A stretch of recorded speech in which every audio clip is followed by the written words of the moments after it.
है जाति व्यवस्था और इसकी उत्पत्ति के सिद्धांत।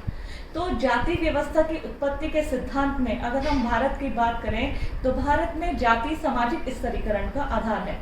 भारत में जाति व्यवस्था की जो उत्पत्ति है इसमें विचारधारा जो है विभिन्न समाजशास्त्रियों में मतभेद है। उसी के आधार पर यहाँ जाति व्यवस्था की उत्पत्ति के सिद्धांतों में विभिन्न विचारधाराओं के आधार पर विभाजित किया गया है। इसमें पहला सिद्धांत है जाति व्यवस्था की उत्पत्ति का परंपरागत सिद्धांत, जिसका आधार है जाति व्यवस्था की उत्पत्ति का परंपरागत सिद्धांत। इसका आधार विभिन्न हमारे धर्मशास्त्र, ग्रंथ, उपनिषद इत्यादि हैं।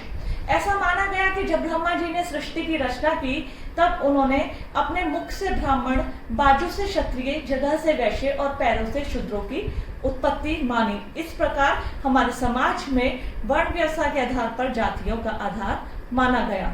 इसी प्रकार ऐसा माना गया कि महाभारत में एक शांति पर्व था, उसमें बताया गया श्री कृष्ण ने 100 ब्राह्मण, 100 क्षत्रिय, 100 वैश्य और 100 शूद्रों को उत्पन्न किया और उससे हमारे सोशल सिस्टम, हमारी सामाजिक व्यवस्था को जिससे सुचारू रूप से संचालित हो सके, इस आधार पर विभाजित किया। तो ये पहला सिद्धांत आता है जाति व्यवस्था की उत्पत्ति का परंपरागत सिद्धांत। दूसरा आता है जाति व्यवस्था की उत्पत्ति का प्रजातीय सिद्धांत। वास्तव में अगर हम प्रजातीय सिद्धांत की बात करें तो G S. Ghurye, Herbert Risley, D N. Majumdar इत्यादि जो हमारे समाजशास्त्री ने, इन सभी समाजशास्त्रियों ने जाति व्यवस्था की उत्पत्ति के लिए प्रजातीय विचारधारा, प्रजातीय मिश्रण और अनुलोम विवाह को उत्तरदायी माना। वो कैसे? देखिए, इसके पीछे एक छोटी सी स्टोरी मैंने अपनी तरफ से इसको बनाया है स्टोरी बुक में, जिससे स्टूडेंट अच्छे से समझ पाए। भारत में प्राचीन काल में यहाँ की मूल निवासी थे द्रविड़ प्रजाति के लोग। द्रविड़ यहाँ की मूल निवासी माने जाते थे। आर्य लोग फारस में रहते थे। उन्होंने भारत पे आक्रमण की योजना बनाई। उन्होंने भारत के जो मूल निवासी थे द्रविड़ प्रजातियों पर आक्रमण किया और आक्रमण के बाद उन्होंने यहाँ के मूल निवासियों को, किसको? द्रविड़ों को युद्ध में परास्त कर दिया आर्यों ने। तो जब आर्यों ने भारत में यहाँ के मूल निवासी द्रविड़ों को परास्त किया तो उन्होंने भारत को देखा कि भारत बहुत समृद्ध देश था।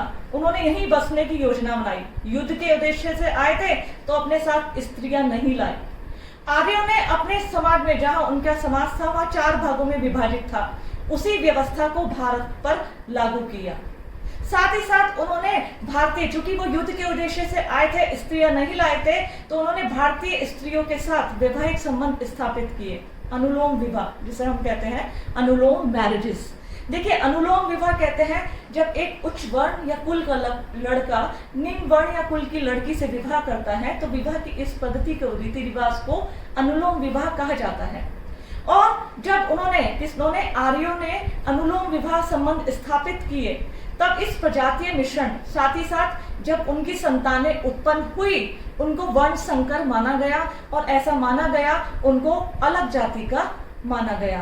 तो इस प्रकार प्रजातीय मिश्रण और अनुलोम विवाह 2 चीज जो थी प्रजातीय सिद्धांत के विचारधारा में सम्मिलित थी कि किस प्रकार प्रजातीय मिश्रण और अनुलोम विवाह थे, जिसके कारण भारत में जाति व्यवस्था की उत्पत्ति मानी जाती है। इस विचारधारा के समर्थक फिर से रिपीट कर रही हूँ, G S. Ghurye, Herbert Risley, D N. Majumdar, आप सभी प्रजातीय विचारधारा के समर्थक थे। नेक्स्ट, जाति व्यवस्था की उत्पत्ति के सिद्धांत में आता है जाति व्यवस्था की उत्पत्ति का व्यवसायिक सिद्धांत। देखिए, व्यवसायिक सिद्धांत दिया था नेस्फील्ड ने। नेस्फील्ड का मानना था कि भारत में व्यवसाय बटे हुए थे। व्यवसाय की उच्चता और निम्नता उनकी पवित्रता और अपवित्रता के आधार पर निर्धारित की जाती थी। जो व्यवसाय जितना पवित्र होता था उसे समाज में उतना ऊंचा स्थान दिया गया था। इसी प्रकार जो व्यवसाय पवित्र माना जाता था उसे उच्च व्यवसाय दिया जाता था और उनकी जातियों को उच्च जाति माना गया। इसी प्रकार नेस्फील्ड कहते हैं व्यवसायों की उच्चता और निम्नता के आधार पर भारत में जाति व्यवस्था का जन्म हुआ। जिस प्रकार ब्राह्मण का पूजा पाठ का, पढ़ाई का, वेदों का उच्चारण का, ये सब कार्य हमारे समाज में, चूंकि भारतीय प्राचीन काल में समाज एक धार्मिक समाज, धर्म को अधिक महत्व दिया जाता था, इस कारण उनको पवित्र माना गया और पवित्रता के कारण ऐसी जातियों को भी उच्च जातियां माना गया। इस प्रकार जिस प्रकार की व्यवसायों की उच्चता और निम्नता उनकी शुद्धता और अपवित्रता के आधार पर निर्धारित की जाती थी, उसी प्रकार समाज में जातियां भी उच्चता और निम्नता के आधार पर उत्पन्न हो गई। इसी प्रकार नेक्स्ट हमारा सिद्धांत है धार्मिक सिद्धांत। देखिए, जाति व्यवस्था की उत्पत्ति का धार्मिक सिद्धांत सेनाट ने हमें बताया था कि भारतीय जो समाज था, प्राचीन भारतीय समाज एक धार्मिक समाज था। धर्म को बहुत अधिक महत्व दिया जाता था। धार्मिक कार्यों को यहाँ पवित्र माना जाता था। ऐसा माना जाता था कि व्यक्ति जो पूजा पाठ पठन पाठन के कार्य हैं, ये बहुत पवित्र हैं और इन्हीं पवित्रता के आधार पर इन्हें समाज में ऊंचा दर्जा था। जैसा कि मैंने अभी आपको व्यवसायिक सिद्धांत में बताया कि धार्मिक सिद्धांत के अनुसार धर्म से संबंधित सभी कार्य पवित्र माने जाते थे और उन्हें समाज में ऊंचा स्थान प्राप्त था।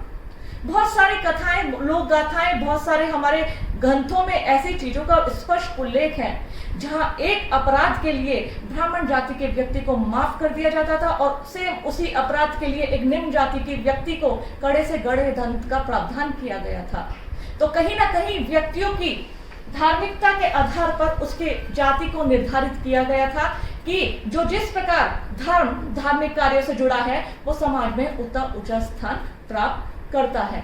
तो स्टूडेंट्स, ये आपके जाति व्यवस्था की उत्पत्ति के सिद्धांत है जो कि बहुत इंपॉर्टेंट है।